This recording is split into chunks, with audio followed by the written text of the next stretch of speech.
And I'm gonna tell you the story of this experience, Mafalda Immersive, our immersive Mafalda.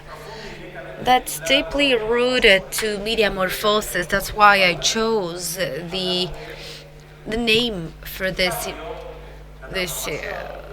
year's mediamorphosis, and it's replacing that character from paper or maybe moving her to new platforms.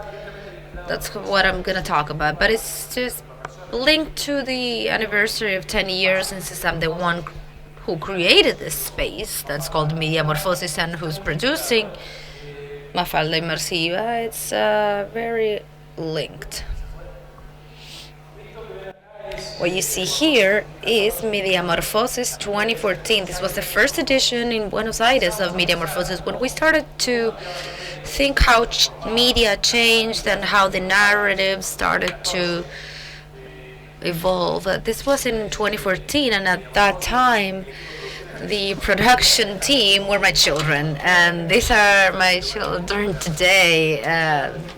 They were the production assistants, the direction assistants, and we started this with 27 editions now in 10 years. And in that edition of Mediamorphosis, I saw something that was very much related to what I'm going to tell you about Mafalda today. So let's hear a clip.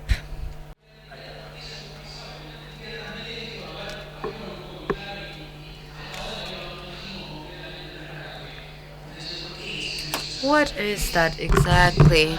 It's this. We're about to understand that we created a story horizontally and using different platforms, but we as creators are going to choose what platform we're going to leverage our story, and that key narrative will be supported in different platforms. We choose which one they are.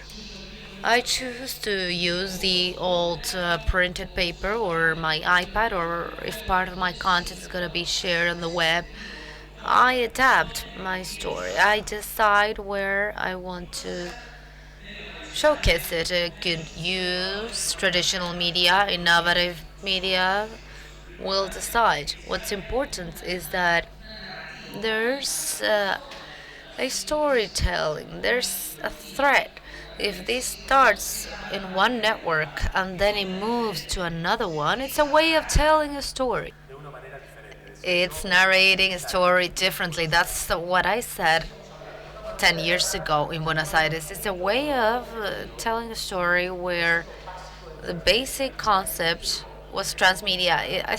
It sold, but it was a novelty back then to understand that a story, a narrative, or intellectual property could move around different platforms and adapt and be told in a different manner. So, this is what we were saying, the basic transmedia theory. And I'm going to tell you what happens with Mafalda and how the related intellectual property that was on paper that emerged on a newspaper chain because the author intended it that way can express and be lived in a different way. The audience can receive it in a different way, different platforms. And the audience in the transmedia theory is part of the content creation. The audience is immersed in there and they are reading, as we said 10 years ago, they live the content according to the platform that they receive it from in a different way. And that's what we were saying in Mediamorphosis 10 years ago, and that's what we said about media transformation.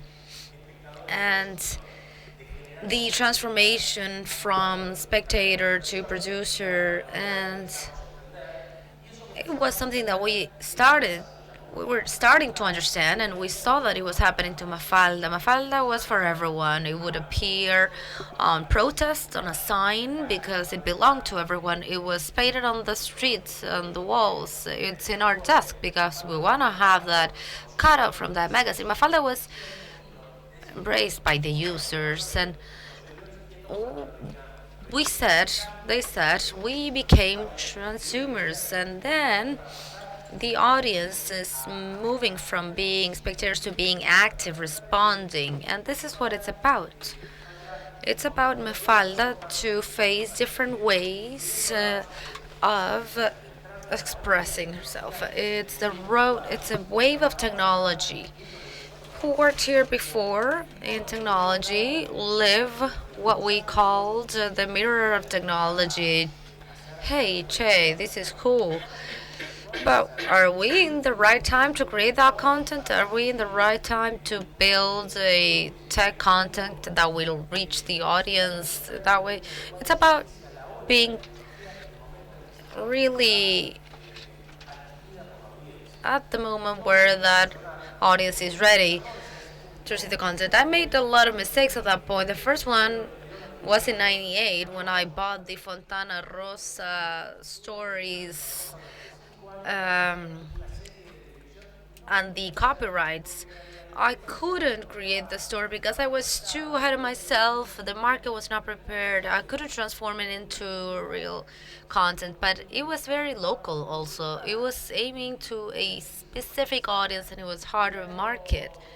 Now, in 2000 in Argentina, I bought the rights to Wanted that was on Channel 4, and I created an Argentinian version of it that I called Fugitivos with Matias Martin, an Argentinian presenter, and I acquired in this time this capacity to work with someone else's intellectual property and adapting them. In 2007 till 2009, I created Cazadores or Hunters, a geolocation game that would run on a Nokia N95 because I realized that with the GPS map, I could play a game with geolocation and create content for it. I managed to trade it internationally, but when we went out to market, there were no smartphones. So I was ahead of that wave in Argentina because in the market there were no smartphones. And I saw what we were going to be able to do, and someone else did that, and it was Pokemon Go. By having very powerful intellectual property, what you have is a global audience in that same technology that I was preparing in Buenos Aires.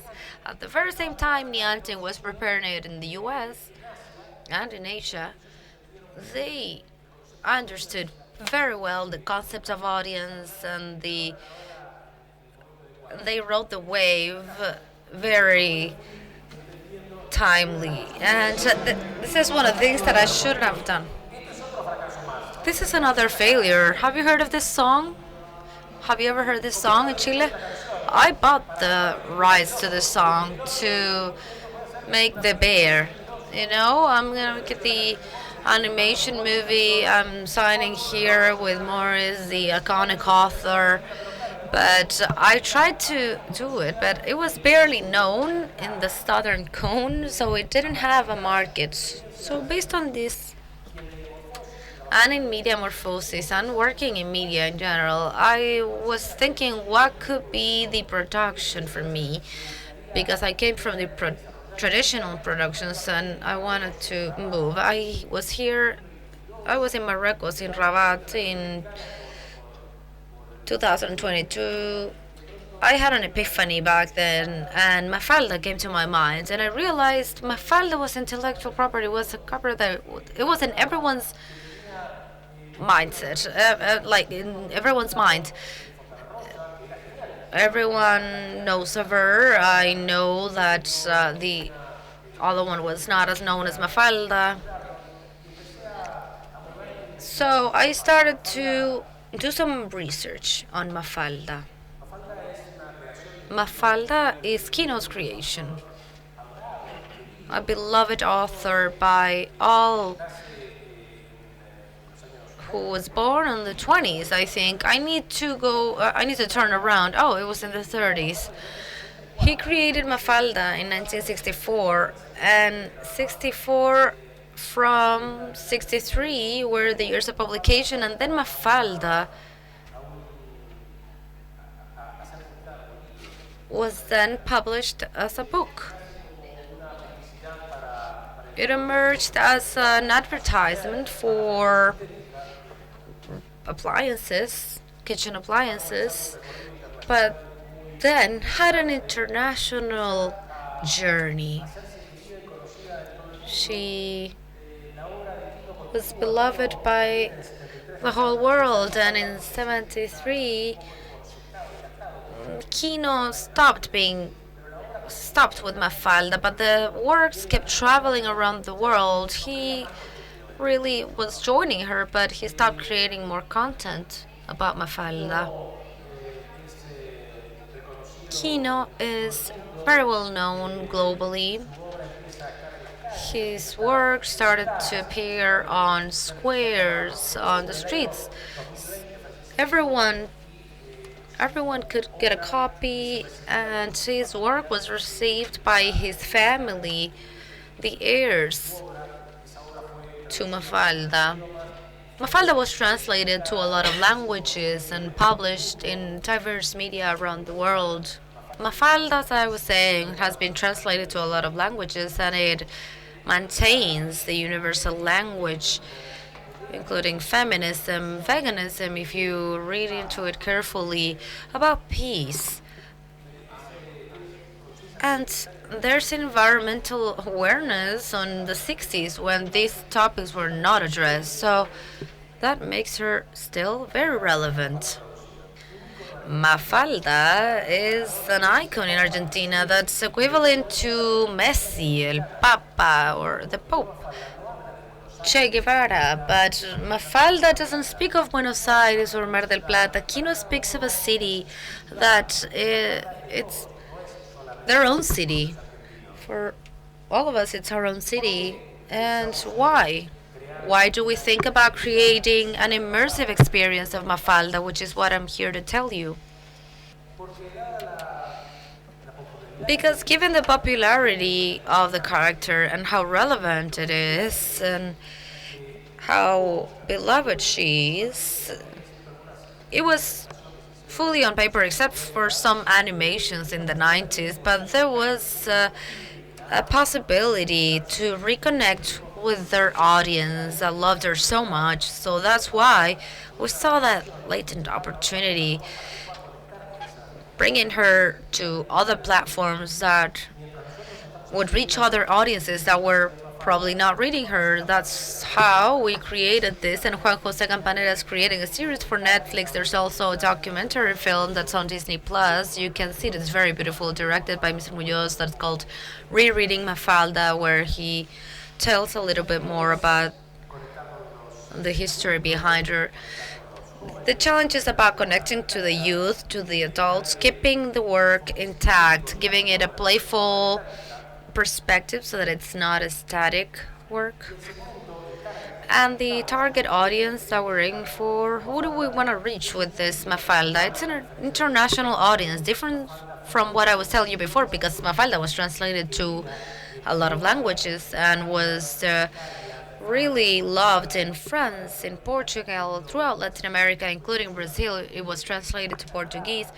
Also in Canada, because in the French-speaking Canada, the work arrived in French. And two type of audiences: the adult audience, the first target, the first segment that we're aiming for, that's holding that memory, that's reminiscence of Mafalda, will bring their own child, their own children, their own grandchildren, perhaps, because they don't know about her. And it's all about having an artistic perspective of the audience and the business model system, because all of this will be possible because the public will attend and connect to the show. We chose to do an immersive experience that was based on a venue, an immersive experience that involves developing it and creating it in a specific place so that the audience can attend and just basically buy a ticket. The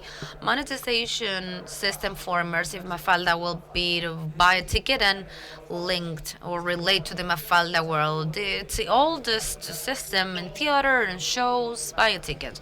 Although the content that will be inside the rooms may have different degrees of technology, and that's what makes it feasible.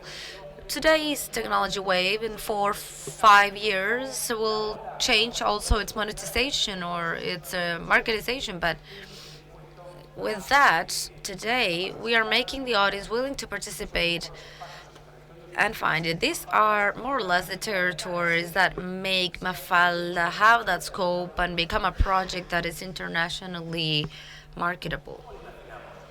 How do we imagine Mafalda Immersive? These do not belong to the exhibition or just created images created with artificial intelligence. This is not what it's going to be in the show, but it's just for you to have an overall idea of what we're talking about. We will arrive to a large venue in your city. We enter that exhibition center, maybe a cultural center, and we find the rest of the audience who want to delve into Mafalda's world, but we are not talking about Mafalda. We are entering her world. We're going to be connecting with her spaces, the characters around her. We will have that meeting with her of this reunion. The idea is that it's set up in several rooms that will be interconnected. The audience will be following that journey, and we are developing a user's experience manual where will interact with the exhibition. We need to choose what content from the comics will be part of every segment. We're gonna choose the hits, of this band that you don't want to miss, of a huge amount of work. We're gonna select the best and link it, and the users will be able to touch, observe, move, and bump to someone else. What is happening in every place with that interaction? The script is a script that involves the spaces, the scenarios, the interactive quality of it. That's why we're gonna use mapping and micro mapping and many of the techniques that we've been talking about, different scenarios, analogic and non-analogical things. This is not the real map of Mafalda Immersive, but it's a potential map of a flow of the audience that is covering different spaces, because all of this needs to be part of a business model with an amount of people that can go every hour, moving through different stages and segments for this to be feasible, because it's going to be a large exhibition. So the amount of meters that are going to be constructed, the flow, the minutes, how many people, how long are they taking to stop and touch or smell, all of this needs a balance to work. What's going to happen is that Mafalda will want to come out of the books, of the comics, will invite us to know our world and tour it with her. Let's tour the world of Mafalda together with her. She will come out of the bubbles, and we're gonna start covering those spaces. The spaces and the scenario and the characters that we already know. Dearly Manolo, all of them.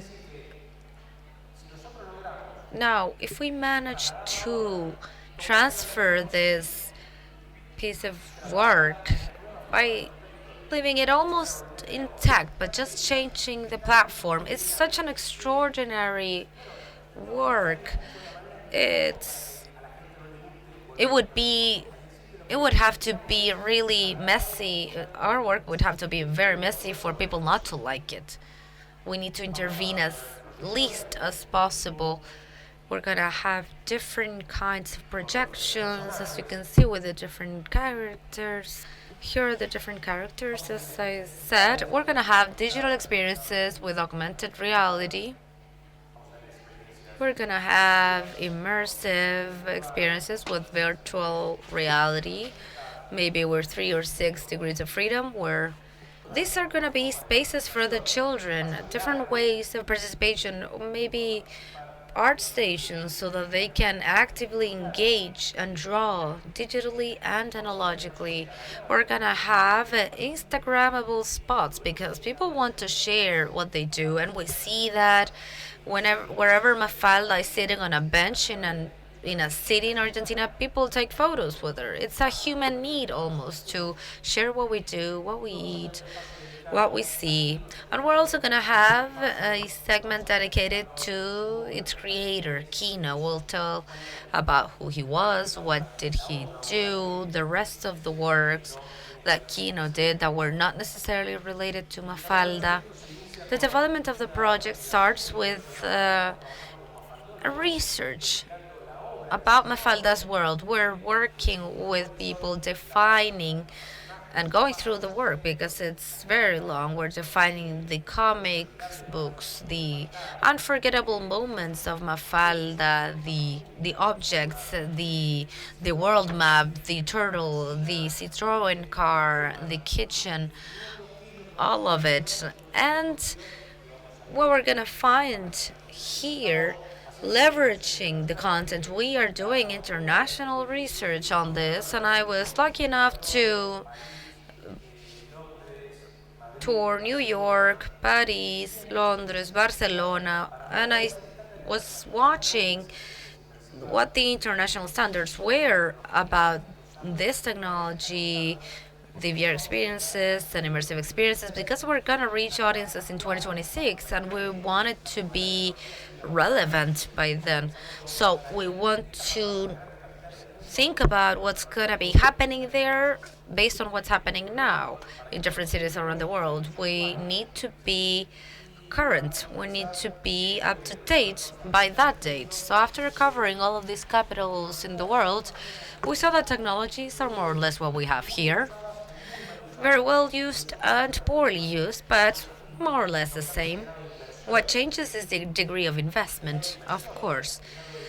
The amount of money that you can put in to create or recreate specific scenes, but the technologies are virtually the same.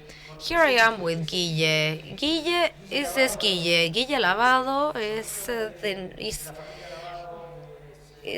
the nephew in Lavado's family, one of the members of Quino's family. So we're signing the contract that made it possible for us to be working on Mafalda Immersive in the present. That is the Pudahuel's airport in Chile. We met here, he lives here. And that Guille is this Guille, the one that inspired Quino to create this character. And I'm very thankful for Lavado's family for receiving our proposal, our idea, our concept, and they're joining us actually. They're really the caretakers of this work, and I feel a great responsibility of taking care of it too, because as an Argentinian, as a Latin American person, it's just a piece of jewelry that I am responsible for carrying, and for our kids to connect with it too. We found another way of doing it. That's the thing. But very carefully, very respectfully, we're working with a multidisciplinary team, an international team with staff in Spain, in the UK, in Brazil, with different specialties. Different experiences in immersive works for Disney, for Pixar, for international series, working in the creation of this work that needs to have a balance between what's artistic and non-negotiable about this piece of jewelry that Kino left for us, and an audience and a monetization system that makes it possible also to be itinerant. It needs to be assembled and disassembled from city to city, covering the world. This is my plan for the next 15 years. I set up a production plan for myself and a life plan that seems beautiful for me. It would be the conclusion of a big personal project. I would maybe finish this in my 70s, and I think it's a good journey for me. It seems really transcendental work and an interesting phase for me to use everything I have learned in all of these years of mediamorphosis, of having made mistakes, and of having heard different colleagues to learn how to build something, how to make something profitable, feasible, to create, to sustain a work that the world wants to see. Who's the audience? How do I make it work? Many of the things that we have discussed, how do I do it so that I can be happy doing what I like? I mean, it's It's happening. It's happening for me, and I've learned that from all of you, from all of these colleagues, in discussions and in dialogue. That's what I wanted to tell you. But that by 2026, we hope to be launching Mafalda Immersive. Thank you so much. And now I invite Bernardita to the stage. Please come here to talk a little. So he's answered all the questions I had. I'm not sure what to ask now because you answered everything, big target, everything. First, it generates a big curiosity in me, and I imagine everyone here feels the same, to see how this is going to be created and how it's going to form itself. Because, as you say, it's like this tiny jewel, right? It's a very particular, special content, and that's very successful and it's very defined. So I think we have to do this adaptation. It must not be very easy. Actually, it's really difficult. It's very difficult, and also we're not doing like a movie, right? We're doing an experience. So this means that the narration of the journey, it's not like a movie that starts and ends and the audience is just sitting and watching. The audience is actually going to be there interacting, and so it has a different user experience, right? So it's complex, it has different fronts, and we're working all of them. So I know that you are building this team to be able to define what you're going to be doing. But are there some boundaries of things that you will not do? For example, we're not going to make her talk, or she's not going to move. Is there some sort of limit or boundary, or is it still open? Right now, because this can change, but right now, she wouldn't be talking, because we feel that making her speak in these 5 different languages might be very complex, and she would speak, but she would be speaking with a sort of like written sort of bubble.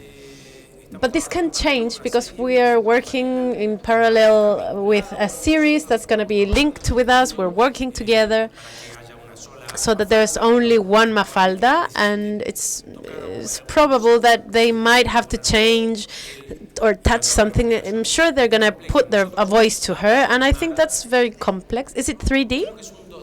I think it's like a 2D with some depths. I'm not sure what exactly he's doing, but the way that we're going to show the content is going to be animated. In terms of production, because you mentioned the family, so just to understand, because maybe some of us are thinking about a project that includes the rights of others and etc. But the agreement that you do for something like this, is it just the exhibition? Is there some sort of like, please don't do this, or yes, you have a conversation and you define, you have a license for Disney, another one is a family license, and it depends, but you agree on these things, you define it, you agree. We basically, in the beginning, didn't contain the series, but because someone else is doing this. It wasn't my expertise either, but it's got clear boundaries of what you can do and where your license, up to where your license gets, and in terms of products, objects. This is merchandising. That doesn't have to do with me. That's something different. Yes, this is like books, right? Because maybe this will sort of like empower that segment, right? The book segment. Because I think merchandising is one of the segments that kept Mafalda alive, besides the books. Yes, and connecting with that, because I work in animation series, and it happens to me that the channels or the investors, they don't accept for me to do a series if they don't participate on the rights for merchandising. Well, in this case, first of all, we have no relationship to any chain, right? So this is an independent project, financed also independently, so we didn't have that commitment or compromise. So in this case, because you're going around just to finance this, because you have to finance so much before you cut the tickets for the people to enter, right? Yes, we did a round of investments. where we quickly found the funds to be able to develop the project. And this is the stage where we're at now. We do the sort of the layout of the building, and to know how this building is going to be done, we're going to know then how much we need to build it and which is going to be the business model that's going to allow us to develop that building. But we're using this as metaphorically, we're kind of in the same stage. I think one more question. So I was listening to you, and I think this is very challenging to arrive to this target audience. So how has this process been of studying this target audience? This is of this audience that is plus 30, plus 60. They're part of this process. Some people know this. Some people have some sort of, they want to reject this new experience, and they don't want to see it change. So that's kind of my question. So I'm going to ask all of these things I'm going to answer what you're asking. It's different rooms, and we're going to be using the technology that's sort of apt for each case. We don't need like a spaceship to get to the moon. If the work is already extraordinary, in some cases we might use more astounding technology, and in other rooms we might show some books and some analogic technology. I think we're just entering in the right time. We don't need that with this work. I mean, for example, if you say like artists' work, like painters, you enter this work and you say, wow, this is so impactful, this is so incredible, this feeling I'm having, but there's no content. But the content is the work that there's no, I mean, yes, there is a history in a work, but do you understand what I'm trying to say? There's so much content in what we're showing. We want to make Mafalda tell her story, the work speak up for itself. So technology is serving that. So that's my doubt, because that's inside. You cannot see it from the outside. So, for example, I'm deciding to purchase. So how's the behavior of this consumer that doesn't know what's going on, and you're going to make him enter this world that's happening, all of this. So I purchase the ticket, I see all this, but before I purchase the ticket, I'm not sure. Is there studies of when this decision, the purchasing decision, comes? Because for kids, for example, the one who decides is the kid, not the parent. The kid decides which movie they're going to see. In this case, it's the adult. The first segment is the audience that actually knows her. They're going to bring their children, their nieces, their nephews, their grandchildren. The adult is going to come. Then word of mouth. If it works out correctly, then kids are going to want to come. And then maybe they're going to want to keep on living with her in their world. So that's our objective, actually. We want Mafalda to be alive and awaken.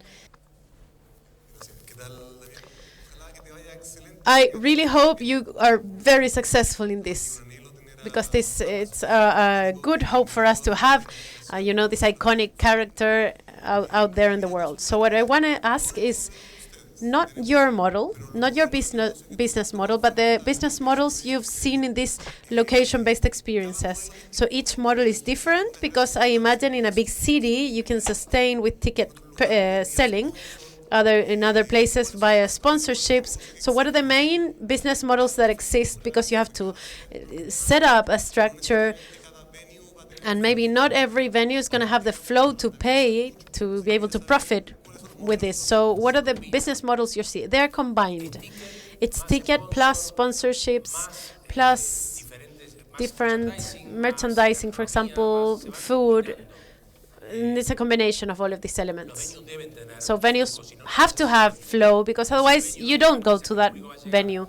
So if they don't they don't ensure that they're going to have this flow of people, then we shouldn't do it there.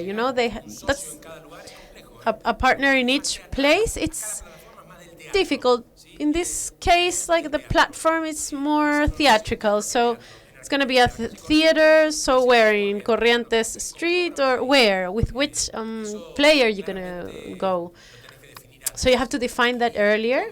And I've seen two models that are very clear. So one model is the let's call it metaverse model, the model where many users put on a headset and they enter a world that's created digitally, and you journey, you pay a ticket, and we go around the Egypt pyramid, and there's a virtual guide that invites us to go around.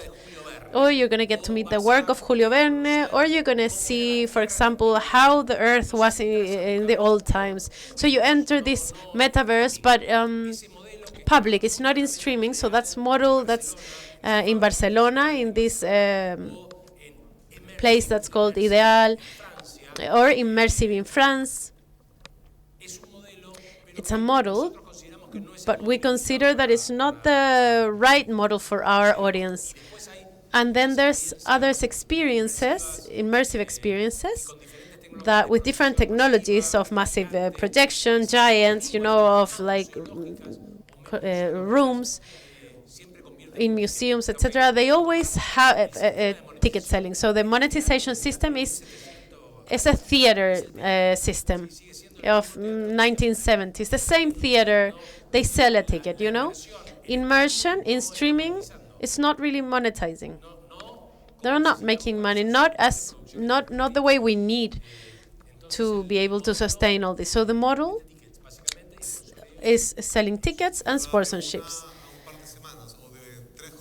And it goes, for example, from 3 days or 3 weeks, or no, months, many months, 3 months, 4 months, 5 months, because to set this up and bring it down, it's huge. It's bring all of this up. It's like a huge theater play that moves from city to city. So it's in big cities so that you can ensure the flow, right? Yes, I mean that's what we are actually analyzing. So the size has to be flexible so that we don't only go to Madrid but also to Sevilla. So big cities and smaller cities as well. Is there any other question? No, they don't allow us for more questions. Thank you very much. Okay, now we are hopeful. So we see us in 2026.